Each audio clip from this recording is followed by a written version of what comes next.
Hi, this is Anushka Wani, editor for Efficient Manufacturing magazine. We are here at the Symposium for Automation and Robotics happening in Pune. We have with us Mr. Ravindra Utkikar, who would like to share his thoughts on how the Indian manufacturing industry is transforming. Hello, sir. Thank you. Hello.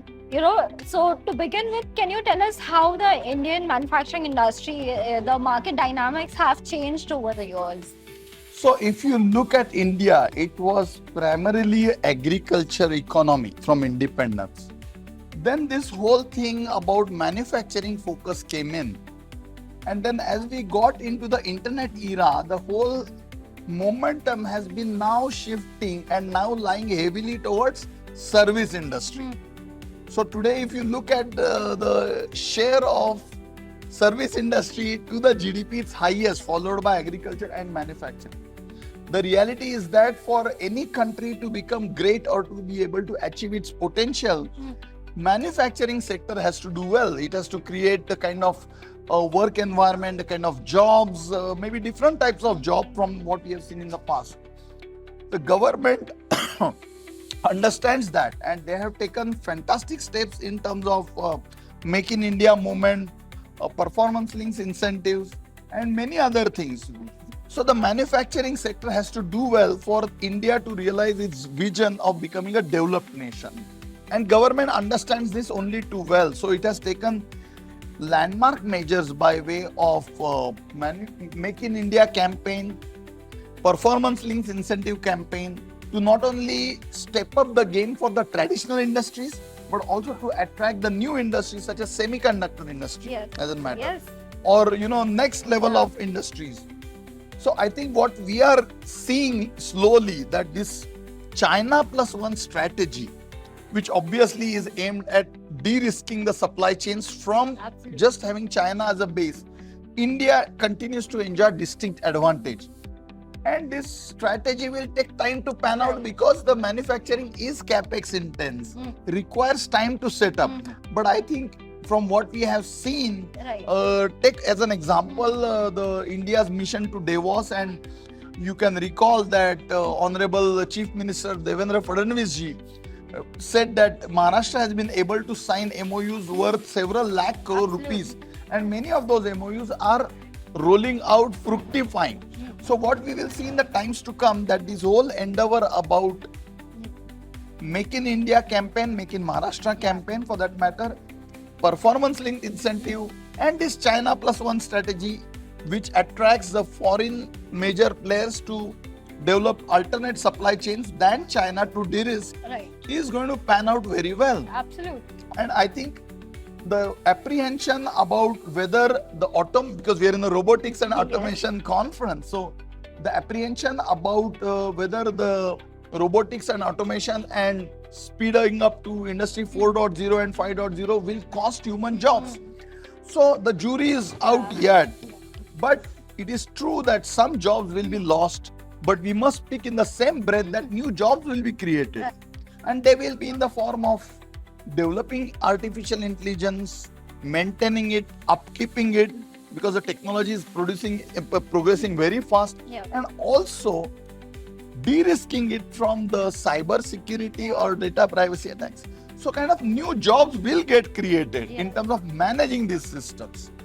But what it will definitely do is it will help manufacturing sector improve their performance on efficiency, on sustainability, on energy, overall emissions footprint, utility footprint. So what we will see in times to come is the rising automation will pave way for sustainable manufacturing, greening of supply chains, Absolutely. and also having a very, what can I say, a great mix of de-risk product which are high quality to the world-class practices.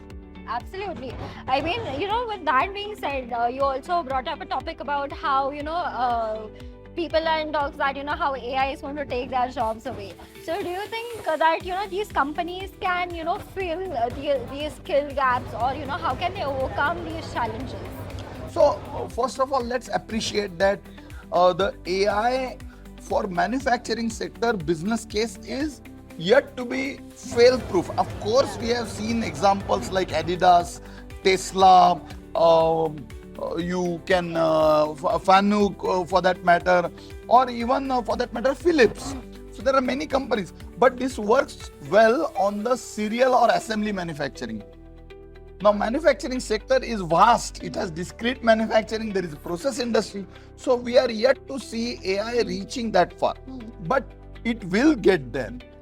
What is important to understand that today we have not enough talent available to actually service all this ballooning AI requirement Right. in terms of development, in Yeah. terms of upkeeping, in terms of maintenance, in terms of upgradation. So those skill gaps will have to be bridged, as you rightly pointed out. At the same time, some mundane, repetitive, traditional jobs human beings will leave for machines to do. But strategic jobs, decision-making jobs, the jobs that have far-fetching impacts on the company's performance, decisions about choosing product mix. So human beings will continue to have an edge over taking decisions to help machine ramp up the efficiency. Absolutely, that is so true. To this, Sunny, I wanted to ask, like, as you mentioned that, India is at the edge of, transforming and becoming really a brilliant economy for manufacturing segment.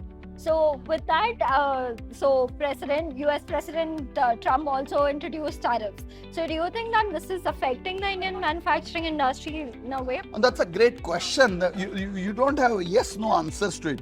But has the tariff disruptions upsetted the entire global economy? Is it reconfirming?